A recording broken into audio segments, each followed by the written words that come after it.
Welcome everyone. My name is Tasha Overpeck. I'm the event planner for AAP, the Advanced Academic Programs within the School of Arts and Sciences at Johns Hopkins University. We're so happy that all of you are here. When Dr. Cabello came to me saying that he wanted to have this event, I was like, that's interesting. We're a professional program, but we've received so much interest in this. So thank you all for joining us today. And thank you everyone who'll be watching the recording afterwards. First, I would like to introduce Dr. Cabello. Dr. Tristan Cabello is Associate Director of the Masters of Liberal Arts at Johns Hopkins University. He holds a Ph.D. in history from Northwestern University. He is a historian of race, gender, and sexuality in the 20th century America. I'll let you go ahead and start. Well, welcome everybody. It's really a delight to be here with you today. So as Tasha mentioned, my name is Tristan Cabello. I am the Associate Director for the Master of Liberal Arts. You can follow me on LinkedIn, and you can also email me if you have any questions after the end of this webinar. I'm more than happy to answer your questions about PhD studies after AAP. I'll be joined later on today by two of our AAP alumni, Bryon, Garner, and Lisa Serice, and I will be introducing them later.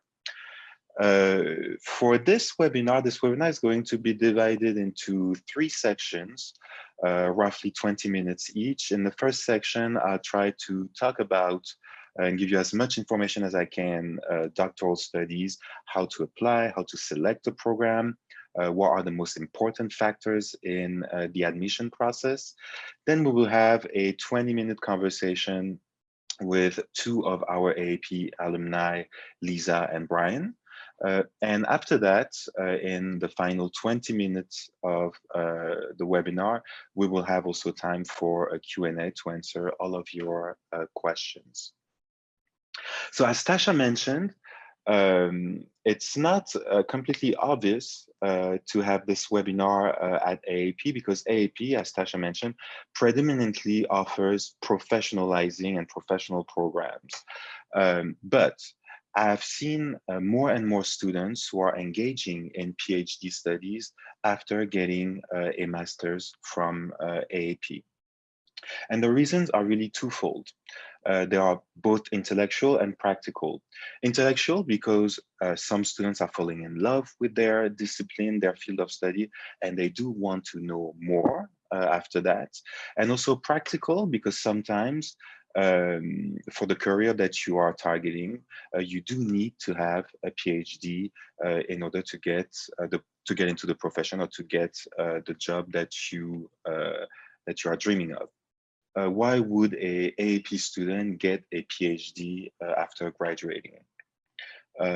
Sometimes you do need more professionalization after your master's degree. Sometimes you would need more qualification for your professional career. This is especially true, for example, for students who want to teach at the college level. For most of those students, for most of those professions, you will need to get a PhD after your master's degree. For some of them, it's a career change. You have studied communication at AAP, but you do want to study psychology. And so you have to get another degree. And for others, it's also for personal enrichment. You are mid-career or at the end of your career and you've always wanted to get a PhD, and now it's time for you to do it. And so a master's degree does also help you get accepted into the best PhD programs. It's a bit awkward to have presentations about PhD programs that starts with a word of caution. But I feel like it's my job to tell you what it's like to get into doctoral studies. And it's hard. It's a difficult situation. Depending on where you are going to get your PhD or your doctoral degree, it will take anywhere from 4 to 8 years, depending on the program. Usually you have 2 years of coursework. You have also 1 year or 2 of exams, and then you will write your dissertation for 2, 3, 4, sometimes more years. So it's usually, it usually takes between 4 to 8 years to complete a PhD program. A PhD also might not be necessary for the career that you are targeting. I talked about professors earlier. It is true that most professors, for example, at AAP, do hold a PhD, but that's so very specific to our school. If you want to teach in other institutions, let's say, for example, a community college, you may not need a PhD to teach in other institutions. Keep in mind also that you may also not need a master's in order to get into a PhD program, because most PhD programs now offer a master, a terminal master, after you complete the first year. Keep in mind that many fields are saturated. So while it looks very good on paper to get a PhD, let's say in German philosophy, it's also very difficult to get a job in that field of study, especially in the social sciences, let's say sociology, psychology, and the humanities, let's say, you know, history and literature. So there are many different outcomes. You have to do your research, and it depends entirely on the field. Many programs also are not fully funded, which means that you have to secure funding before you get into those programs, and that can be expensive. If you are younger or fresh out of college, a PhD, getting a PhD will delay also your entrance on the workforce. And so during that time, you may not put money aside for, let's say, retirement, mortgage, et cetera, et cetera. Keep in mind also that this may also increase your student loans if you have not fully funded your PhD program. That being said, let's say I haven't discouraged you for getting into a doctoral program and you want to select a program that fits your needs. There are many PhD programs out there. It is very difficult to keep track. But the good news is that there is, in essence, a program that will fit your needs and your intellectual trajectory. So you have to ask yourself really why you are getting into a PhD program before you are applying. This is really a good question to start asking yourself, and a good person also to start discussing those concerns with is probably your advisor or the director of your program at AAP. The two students, the two alumni that will join us after the presentation are two alumni from my program. But we were also supposed to be joined by two other alumni from other programs who didn't make it.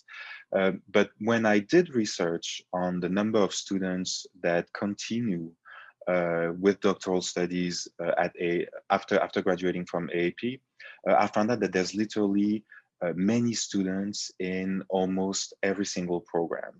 So there is a student in your program that continued after graduating from AAP with the doctoral program, and you should ask your program director if they can put the two of you in communication so you can get feedback on the best programs and the best way to apply. So you have to do your research. There are many programs out there. Do you want to study online or on-site? Many of our master's degree at AAP are online programs. It is pretty rare for PhDs to be fully online, but they do exist. Most of the PhDs, most of the doctoral programs that you will have to choose from are predominantly on-site programs. That means that you have to live in the city where you are studying.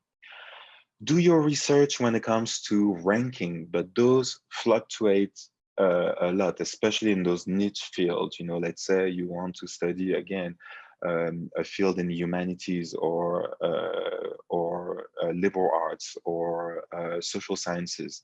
A program that ranks number one 1 year, one academic year, may rank number 10 another year. So there's a lot of fluctuation in those rankings. So do your research on several years, really. Keep track of the faculty. who are teaching in these programs. You will have to select an advisor. An advisor in a PhD program is very different from the advisor that you will have at AAP. The reason is that they will supervise your dissertation for many, many years. So you have to be very comfortable working with this advisor, and also, have an intellectual connection. Make sure also that you do your research on the students and on job placement. Most of PhD programs out there do publicize their job placement. There's usually a list of where students are working now on their website. But keep in mind that this is not all the time representative of their success. Sometimes, a lot, it goes without saying that a lot of students who did not get jobs after graduating are not listed. So this is research that you can do by talking to students privately and see who is actually getting a job after graduating. And then, of course, you have to talk about funding. It's very expensive to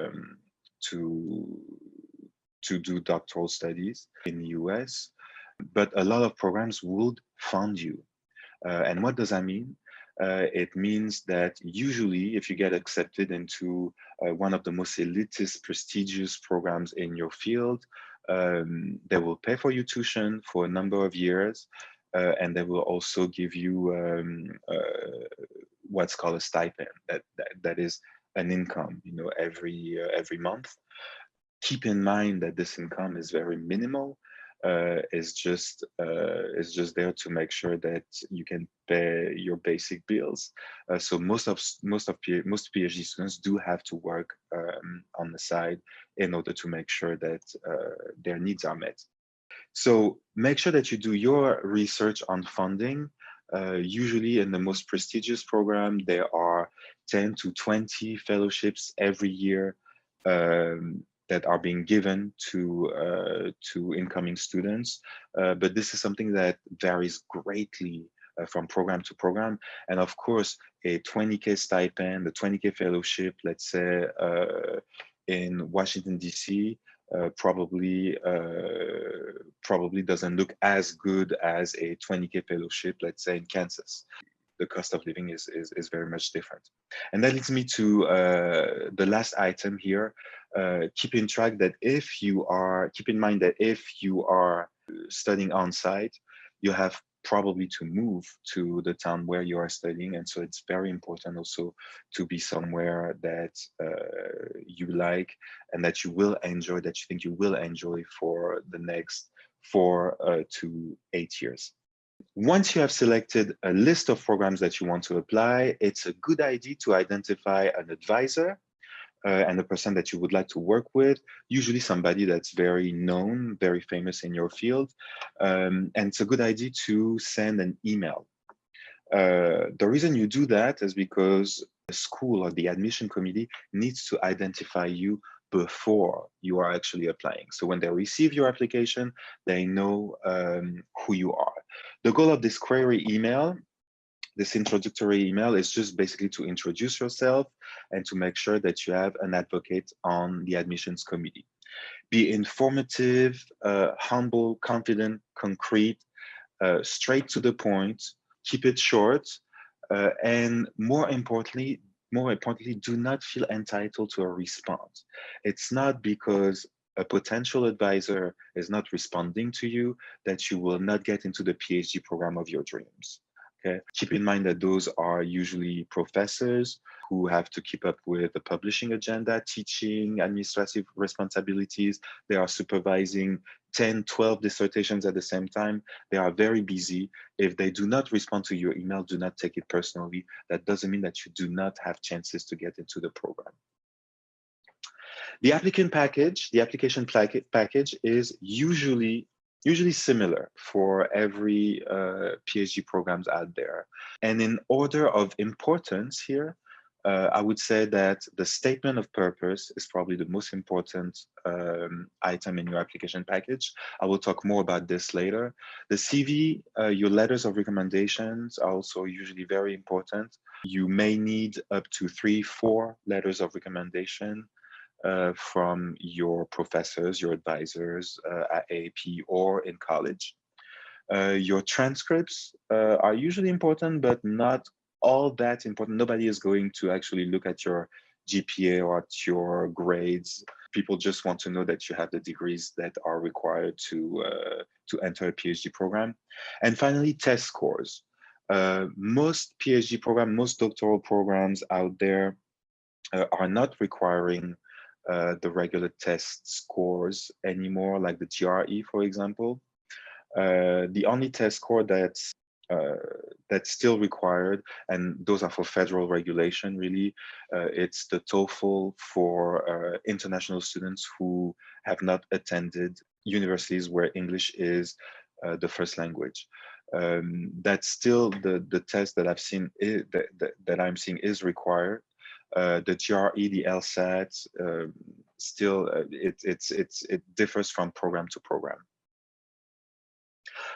The statement of purpose really is probably the most important item in your application package. It requires you to spend weeks of work, I would say. This is something that needs to be polished, that needs to be revised, that needs to be proofread by all of your advisors, your colleagues, your friends. It's usually very short, 2 to 3 pages, but it needs to be straight to the point. This is really your chance to make a good impression in writing to the admissions committee. The content is usually very straightforward. You need to talk about your past, the present, and where you see yourself in the future, academically, of course. Talk about your academic and also your professional goals. Because again, contrary to the degree that you are getting at AAP, here you will have to show that you will pursue not only an academic life that is publishing in peer-reviewed journals, and also you will have professional goals. And talk about also your place in the program. Show that you have done your research. Show that you are a good fit for the program. The tone is also very important. Make sure that you are precise, that you do not say general things. Let's say you want to get a PhD in communication and you start your statement of purpose with, "I've always loved communication." That's not a good way to start your statement of purpose. Of course, that you love communication because you're about to get a PhD. Tell the committee why you are choosing their program and not another one. Be factual, not emotional. Avoid sentences like, "It will be a deep honor to join your program. It will be a great privilege to work under your supervision." Make sure that you talk in a way that's professional. And finally, be respectful, respecting, not pandering to the admissions committee. Again, explain your interest in a specific program, not into a discipline. It's very important here to make sure that you talk about the program and why you are applying to this program, not about your love for the discipline. Okay, if you're just like when you're applying for, let's say, a teaching job, the fact that you love teaching is obvious because you are applying for a teaching job. Tell the committee why you want to teach in this precise university. And the question that you need to really make sure that you answer in your statement of purpose is the question that all the committee members, the admission committee members, will have on their mind. Do we want to invest time, money, and energy in you? Okay. When you take on a new PhD advisee, a professor will likely spend hours of their time every week supervising this student, and so you need to make sure that you are worth it. And so this is what the statement of purpose is really about. A quick look, behind the scene, very quickly. Keep in mind that for some PhD program, especially the most prestigious one, you have 1,000 competitors. You have 1,000 people who are also applying to the program, and there's only between 10 to 20 spots. So the competition is very, very tight. And usually the schedule is pretty much the same. Applications are due in December. In February, they schedule interviews. In March, you usually have the interviews. In April, you will receive your admission letters. And in June, if you are not selected, you will receive your rejection letters. It is pretty safe to assume that if by, let's say, February, you have not heard anything from the committee, that you are rejected. It's pretty safe to assume. You will probably receive several offers unless you have only applied to one PhD programs, and that's a really difficult time when you have to choose which program you would like to attend. So make sure that you weigh all the different factors, especially financial. Ask any follow-up questions that you might have, especially if you have built a connection with an advisor. And basically receiving an admission letter is like receiving a job letter. You will be working for the university. So it's a good time at that point to try to negotiate anything that you can negotiate. And usually it's a good time to negotiate your stipend. It is very, very rare to have a lot of difference between the different stipends. Some schools do it, but it's really a good time here to try to at least have this conversation. And so that's all that I wanted to share with you. Of course, we will have time for a Q&A. And I want to bring in now our two panelists. We have two alumni from the Master of Liberal Arts, which is the master's program that I direct at AAP. Again, make sure that you contact your program director or your program advisor if you want to pursue doctoral studies after graduating from AAP. There are students in your program that have done that too, and they will have a lot of connections for you to discuss those issues and concerns when they relate to your program. Bryon Garner is a former student of the Master of Liberal Arts and is currently a PhD student at the Union Institute and University. I have to say that Bryon received recently also an award for the best paper at the Association for Graduate Liberal Program Study, which is the national organization for graduate liberal arts studies programs. And also Bryon was just named editor of an issue of the Journal of Veteran Affairs. Lisa Serice is also one of my former students. Lisa is a healthy living instructor in Houston. She's also an artist, singer-songwriter. She graduated from AAP that was 2 years ago, I believe, with a Master of Liberal Arts. And she's also currently a doctoral student specializing in mind, brain, and teaching at the Johns Hopkins School of Education. And so Lisa is one of those AAP students who loved Johns Hopkins so much that they wanted to stay. And so congratulations. And so thank you so much, Bryon and Lisa, for joining us. I really wanted our attendees to have the perspective of two students who have pursued their graduate careers with a PhD. And the first question that I have for you is very simple, is what were the reasons why you decided to further your education with a PhD after AAP? Lisa, maybe? Well, my experience with the MLA was just amazing. And each course that I took was just mind expanding.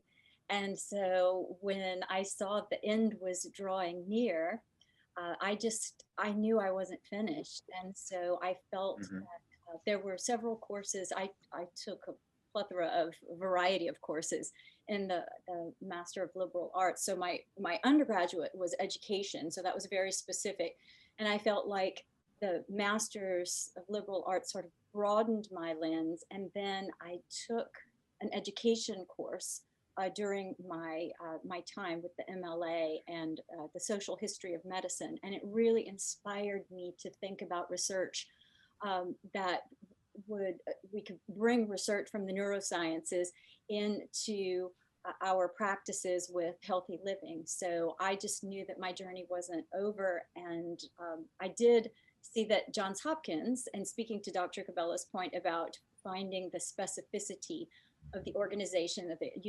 university where you would like to attend, Johns Hopkins was the only university that had the mind, brain, and teaching specialization. So it really brought my love of neuroscience and education together. So the program drew me in. Absolutely, it's a very good point. I mean, it's a very, as you can see, it's a very specific programs. And as I mentioned during the presentation, there are many programs out there. So there will be one that fits your needs. However, you do have to do your research and you do have to apply, because it's a long commitment to a PhD program that will actually challenge you and fit your intellectual needs. Bryon? Yes, like Lisa, as I was coming towards the end of my program, my area of research just seemed, what I was finding as I was researching for my master's thesis was that there seemed to be a space where there was a need for more scholarship in this area. And so it sparked in me the idea that I wanted to participate in that process, to just add to the body of scholarship in the area that I wanted to research. So that's why I wanted to continue on into a PhD program. One of the criteria for me was that because the program that I attended with the MLA program is an interdisciplinary program, I wanted to also remain in that space because my area of research does not necessarily fit into one discipline. So it was important to me to find a program that fits that for me to continue in the interdisciplinary space. Yeah, so that was actually my second question for you guys. And Bryon, maybe you can keep on, because that's totally linked to what you just said. How did you select your program? Did you do a lot of research? Were there several programs that you wanted to apply to? Did you receive several letters of admission? How did you select really the list of programs that you applied to? What I found is, first of all, my criteria was pretty narrow. I already have a career. I work for the federal government, so it wasn't an option where I was just going to stop working for 4, 5, 8 years, to continue on with schooling. So and also too, this was a degree for personal fulfillment in a way, with an eye on what I would want to do after my federal government career. So my criteria was very specific. I wanted a program that afforded me the opportunity to be able to be a little flexible, to have both a residency and also online. Didn't require me to necessarily move because I'm here in the DC area, and then also I wanted it to be in an interdisciplinary space, and then what I ended up finding was that, okay, it was a short list, but then the school that I ended up finding, Union, really sparked something for me, because it's this program has a culture of social justice, and that immediately resonated with me when I did the research and found out about that. So I did have a backup school that I wanted to take a look at, but Union became the school that I primarily wanted. And it's been a great experience. Yeah, so you raise really a couple of good points here. When you do your research and you actually know what type of programs you want to get into, the choice is usually pretty limited. I mean, it's 2, 3, 4 schools at most. Huh? And so your criteria were, you know, online, a school where I guess the social justice component was very important, and also the interdisciplinary. And so indeed, there are not too many programs, you know, out there that would allow to do all of this.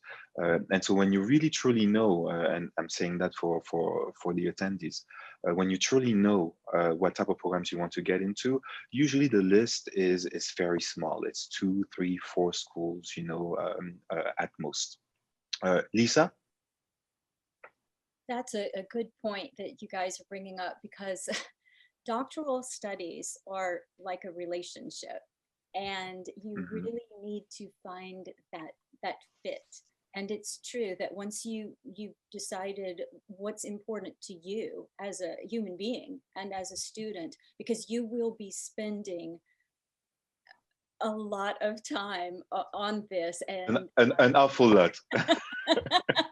yes. So I think it's very important to make sure that you are finding that fit. And I love, Bryon, that you brought up the personal enrichment, because while certainly careers and monetizing are important, when it comes to doctoral studies, and this is my opinion, monetizing is not really the best reason to be thinking about it, because it's a doctoral degree doesn't always necessarily, you know, mean pay raises and things like that. But the personal enrichment, the experience, the depth to which you will study these things that you are passionate about, are just, they're intrinsically so rewarding. So very good point, Lisa. And if I may really underline just what you said, indeed, if the goal is to increase your income, let's say that a PhD program or doctoral studies may not be the right path, and may, you know, eventually, as you said, monetized, you know, but this is not the main goal usually for students who are deciding to get into doctoral studies, and this is very important, you know, to keep in mind. Can you share, Bryon? If I can jump in, I'm sorry.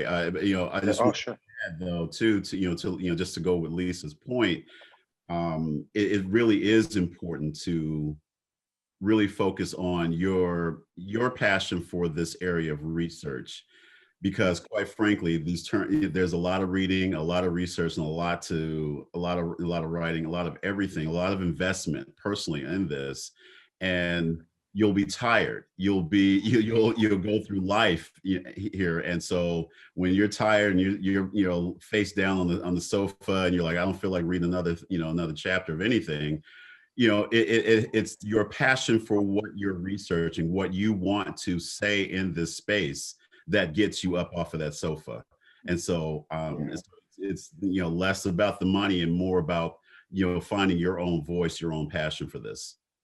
Of course, yeah, very good point, very good point. Lisa, can you share a little bit more about the application process? What was surprising? What was difficult to you? What was, were there any challenge, or was it a pretty straightforward process for you? I feel very lucky, because it really was a very straightforward process. Because I was at Hopkins, I would hop around the Hopkins, no pun intended, I would hop around the Hopkins website just to see what other programs, because at first I was interested in potentially getting a PhD in liberal arts, because I loved the master's program so well. So I was looking around at, you know, what might next steps be.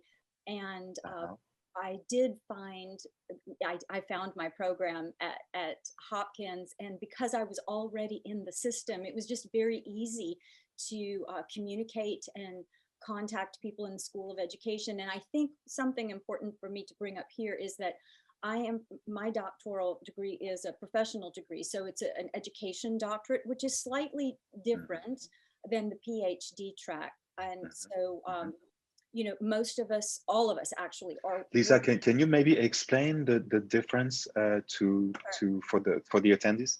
So a doctor of philosophy usually has the research component embedded in you. You work under an advisor who already has a line of research going, and you're bringing your research, you're joining with that. In our professional education doctorate, we come in with what they call a problem of practice, or our POP. So we come in, for me, there was a space of mental health that I felt like there was a gap in bringing research to practice. So we have our problems of practice, and then each of us works on that tract in our particular research using improvement science. So it's a slightly different type of degree. Both are doctorates, but so you can get professional doctorates in pharmacy, medicine, and that sort of thing. So it's slightly different, but it's the same in terms of the application processes.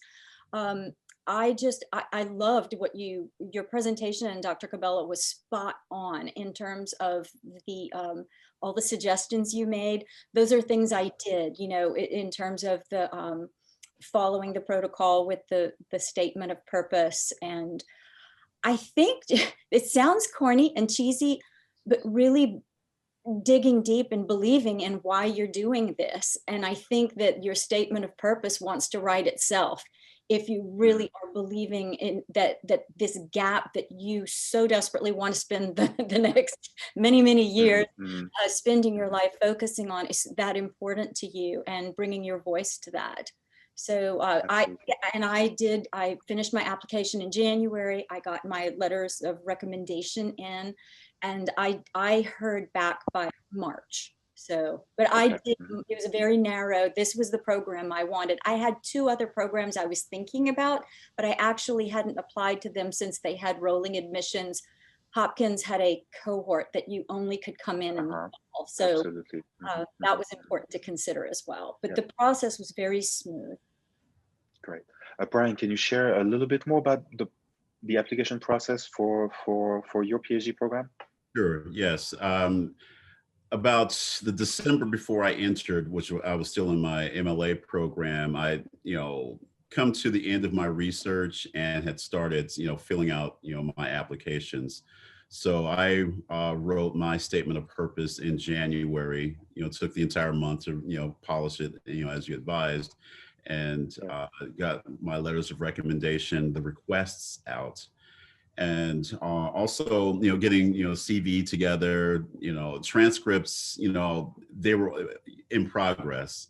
My program required an interview, the statement of purpose, the letters of recommendation, transcripts, and we were notified. I think I was notified in May, just before graduation. Okay. Great.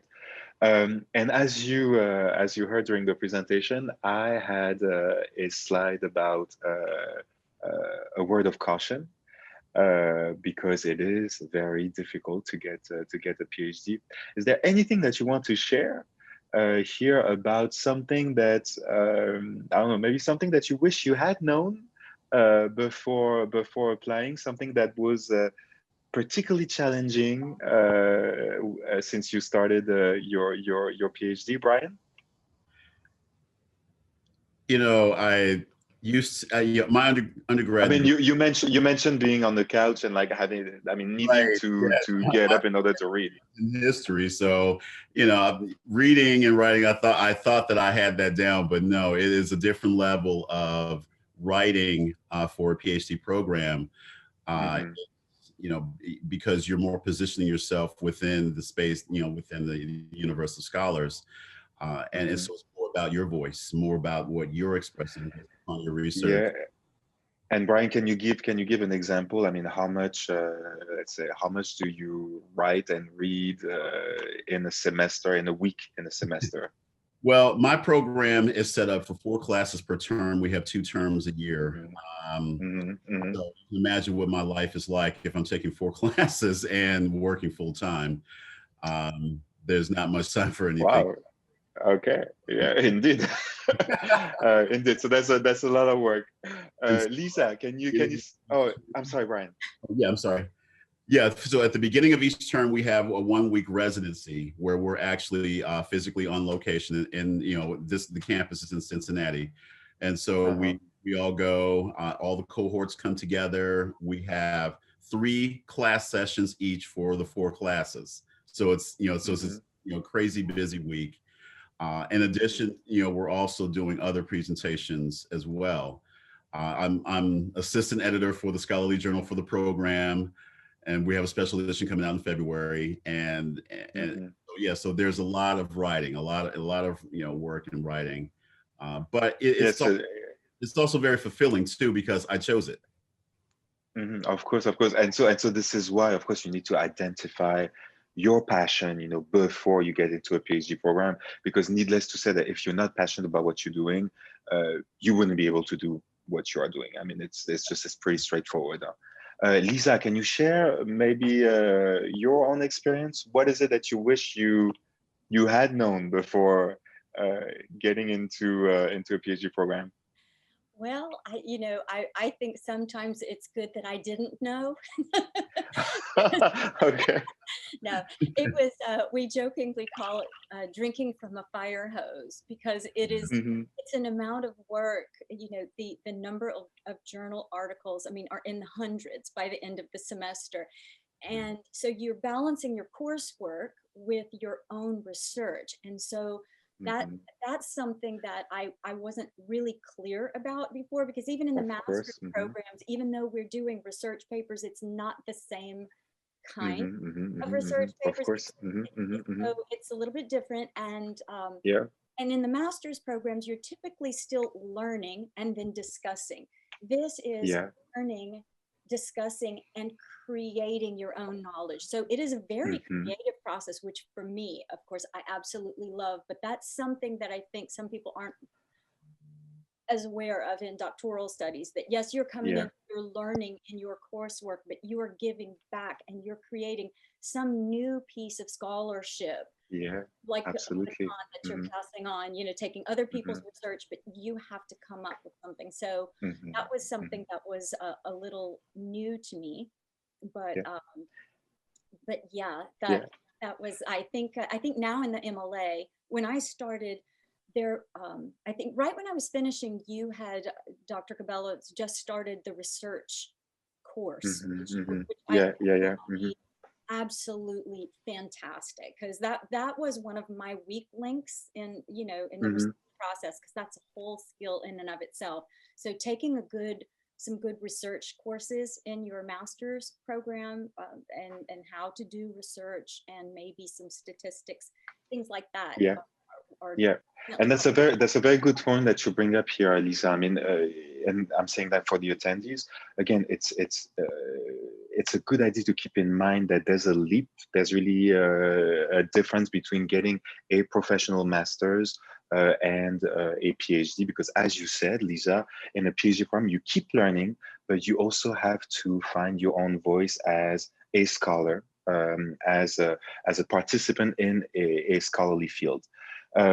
Guys, I want to also now bring back Tasha to see if we have any questions from the attendees.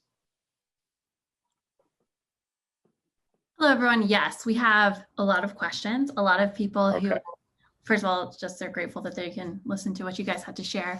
So the one that's been upvoted 6 times, it says, being a professional program, I feel like we miss out on some opportunities that our peers in an academic program might benefit from. For example, having experience as a TA, publishing in an academic journal. Is there a strategy for competing in that environment where other applicants have been doing these things? Bryon, you may be a good person to answer that question. There are opportunities out there. As far as a strategy,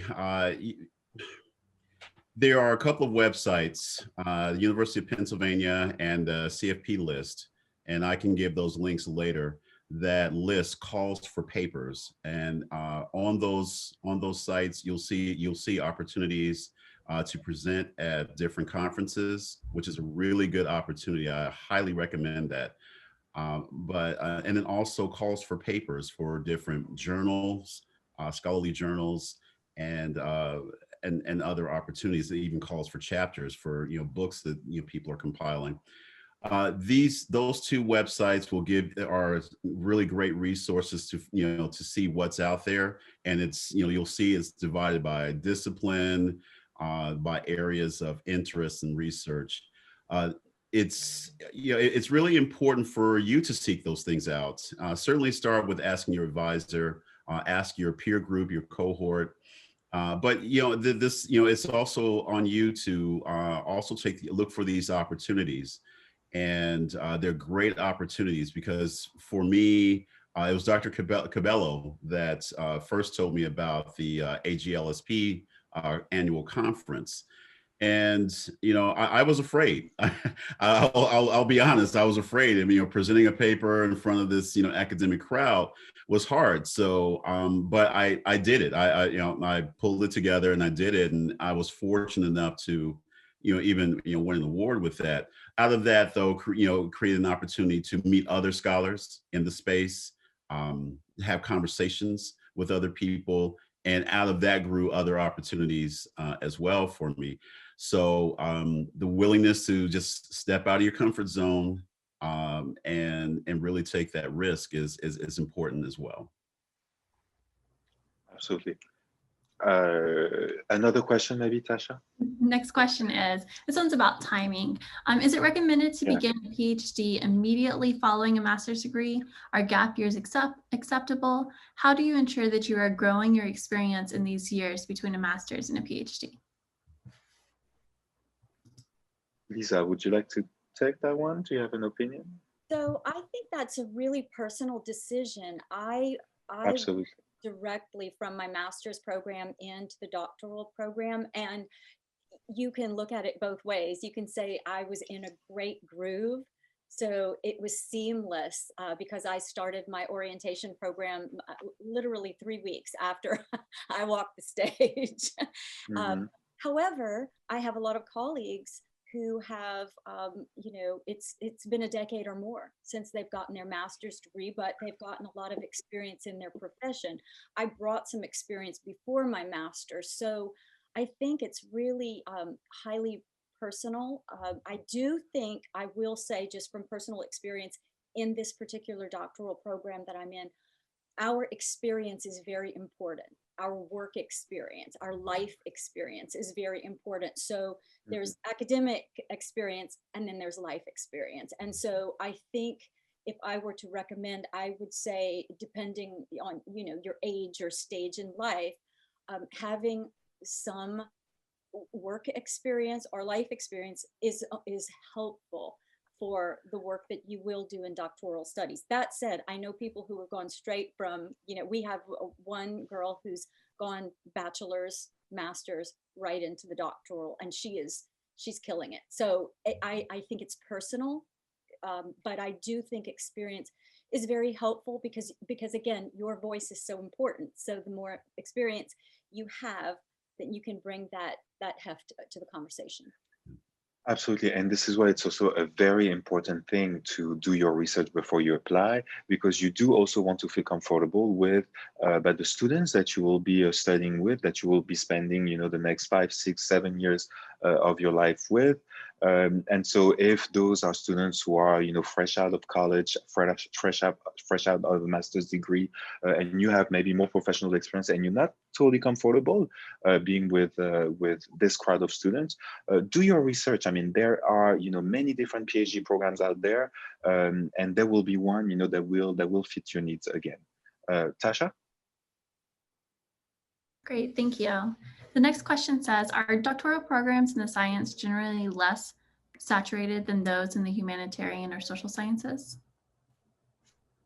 I take that one, not at all, but they are usually better funded. So usually those they do accept, between 30 to 40 students every year, when in the social sciences and in the humanities, and all depends from the program again, but if you want to be fully funded, it's between 5 to 15 students every year. So Yes, there are more spots here. There are more fellowships. There are more seats available, let's say. But at the same time, the competition is also much more hard because there are many more applicants to those programs, especially in the hard sciences. Great, thank you. The next question asks if you could go into a little bit more depth into the interview process. How did it work specifically? What should we expect? Bryon, you had an interview. Lisa, you had an interview. Yes. Bryon, can you talk a little bit more about your interview? So I was interviewed by one of the professors in my program, and it was, I couldn't really prep for it other than the way I pre-gamed it for myself, because I didn't have any real advice on it, was just to be able to just talk about what I thought my research area was going to be, what work I had done so far, Yeah. and why this program was important, why this specific program was important to that work. And Dr. Cabello pointed this out earlier, is that you want to show what you bring to this program, why you are an important investment and part of this community, and so you want to be able to do that. So that's what I did. The interview wasn't very long. It lasted about a half hour, 45 minutes. Professor, was not strict or cold or anything like that. It was a very personable conversation. So that was the interview. So it went well. Yeah, and if I can interject here, not all PhD programs will actually interview you, but when they are interviewing you, it's just to make sure that you sound as good as you read on paper, really. And so the decision has already been made, kind of, sort of, that you will be accepted into the program. They just want to make sure that they are really investing into somebody that will fit well in the program. Tasha, another question? Great. The next question asks, what are major differences between the US and international PhD applications? So I can answer this question, actually. There are major differences between PhDs in the US and PhDs abroad in other locations. If you speak another language besides English, and you are comfortable, doing studies in another language, you can apply to PhDs anywhere, basically. And PhDs, let's say, for example, in a lot of the Western European countries, let's say Spain, France, and Germany, usually take not as much time to complete. It's usually between 3 to 4 years. The reason is that you do not have to take any coursework. You usually just have to complete a dissertation. The application process also varies greatly from country to country. And it varies also greatly from school to school in the US, actually. But there are some schools that actually do not have an application process. Let's say you want to apply to a PhD in France or in Spain or in Germany. What you do is you talk to a potential advisor that just allows you to register and to enroll in the PhD program. There's no strict application process. So again, it varies from countries to country. It looks like the application process in the US, in Canada, in England is very similar. But if you want to study outside of the English-speaking world, I can talk about the way it's like in France and Spain and Germany, but you will have to talk to somebody that knows more about other countries if you are targeting another university system. Great, thank you. The next question asks you if you can explain more about the process of selecting an advisor. On what basis should the advisor be selected, and how best to establish and build rapport with that person when you essentially strangers when you reach out to them? Sure. Lisa, do you want to talk about this? Sure. Well, in our program, when we first started, we were assigned an onboarding advisor for the entire cohort. And then at the end of the first semester, the fall semester, we were matched with advisors. And then we had interviews with those, the advisor we were matched with. So they knew what our problem of practice was. They matched us. And then we had an initial meeting with that advisor. And at that point, we could make decisions about if we felt that we were a good fit in the conversation. So that I am not sure how advisorships work in other programs, but that's how they did it for us. And honestly, what brings you together is your connection with the work. And then I think just as any other relationship where you need to feel very comfortable to be able to express yourself and to know that you can communicate, and you just sort of get that vibe, if you will.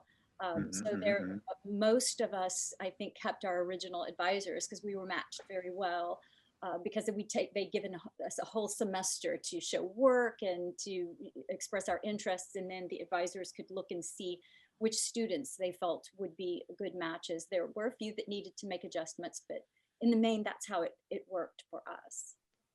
Sure. Bryon, do you want to share your experience too about selecting an advisor? Sure. It's similar in that, when my cohort came in, we had an academic advisor based on our areas of concentration. And I'm in the humanities concentration for my program. So there is just an overall humanities advisor. In our third term, we were advised to start seeking out, who we would like as our dissertation chair or advisor.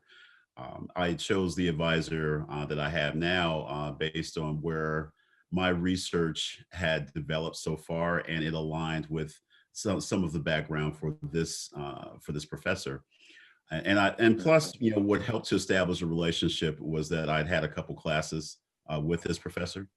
I also had been had the opportunity to see him at residency and to have conversations with him and that type of thing. So I kind of have an idea already of my dissertation committee, but it's based, the short answer is that it's based upon the background of those scholars and where your work aligns or comes has background. Yeah, and if I can add a little bit to that, it's a very organic relationship in the end. In some programs, and it seems to me that your two programs were in that template. You are assigned an advisor, but usually you're assigned an advisor that, of course, meets your academic goals. In a lot of programs, you do choose your advisor, but most of the time, it's because there is no other choice, really. I mean, there is one professor that does this specific, that works on this specific thing, and this is exactly what you are working on too, and so you are going to be matched with that person. Again, this is a very organic thing. It's not too much to worry about, before you get accepted. It is a good idea if you are applying to a school that asks you to select your own advisor, that you actually discuss applying to the school with this person, I think. I want to be mindful of time, and I think we're running out of time. So I want to say that if you have questions, you can absolutely email them to me, and I'll make sure to forward them to Bryon and Lisa if you wanted to talk to them personally. Thank you all for joining us. I'm so grateful for as many people as we were able to have turn out for this event. And thank you again to our two speakers who came and just presented and shared all of your experience with us. Thank you all and have a wonderful night. Thank you. Thank you. Thank you.